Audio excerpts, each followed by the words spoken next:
Y'all gonna make me talk about this one? Whatever.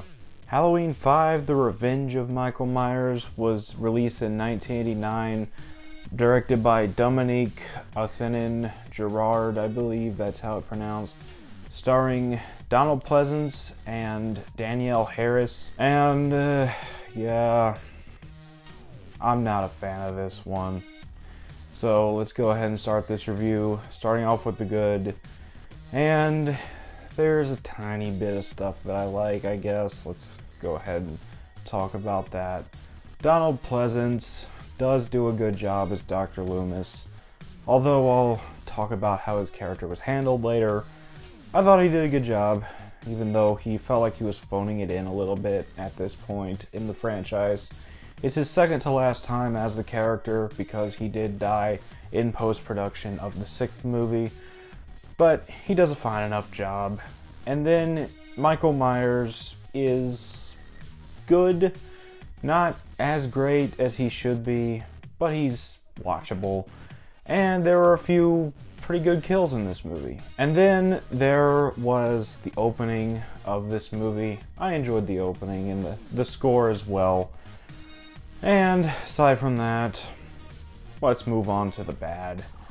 And yeah, there's just a whole slew of bad in this movie, and I just am not a fan of this movie.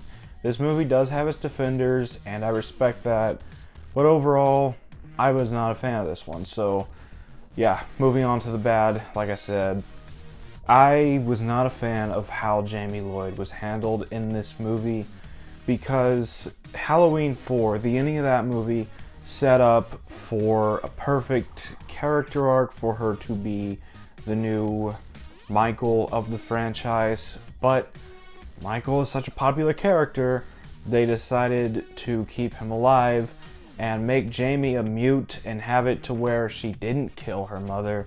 She in fact just wounded her, and it was because Michael was controlling her through their mental connection, which was never even hinted at in the 4th one. So you have that going on, and also with the handling of Loomis, like I said.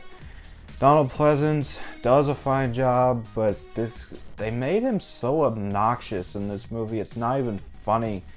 I don't know why they did what they did with him, but I don't know. You have this guy who's yelling at this little girl, terrifying her just as much as Michael does.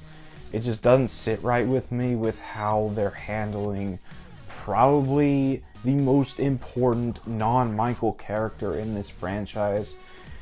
And then you have the worst character in this movie, and one of the worst in the entire franchise, the character of Tina. I do not like this character whatsoever. She's extremely obnoxious, and when she died, I was just like, oh, she's dead now? Well, proves how much I cared about her, but no hate to the actress, I just wasn't a fan of her. Then, the handling of Rachel. One of my favorite characters from the 4th movie and one of the most underrated final girls in horror franchise history.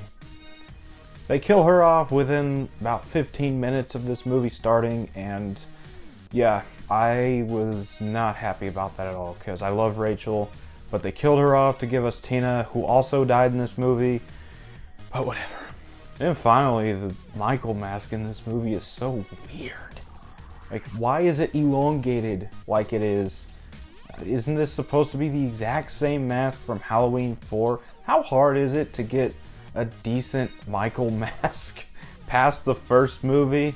Although I do like some of the later masks in this franchise.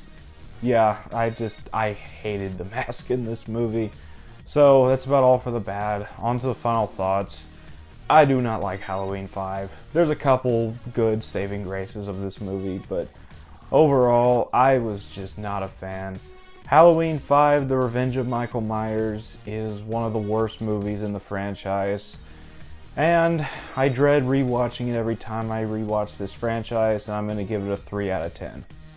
So those are my thoughts on Halloween 5: The Revenge of Michael Myers. Have you seen this movie? What did you think about it? Let me know down in the comments what you thought about it. As always, if you enjoyed this video, don't forget to like, comment, subscribe, and I'll see you all tomorrow for Halloween 6.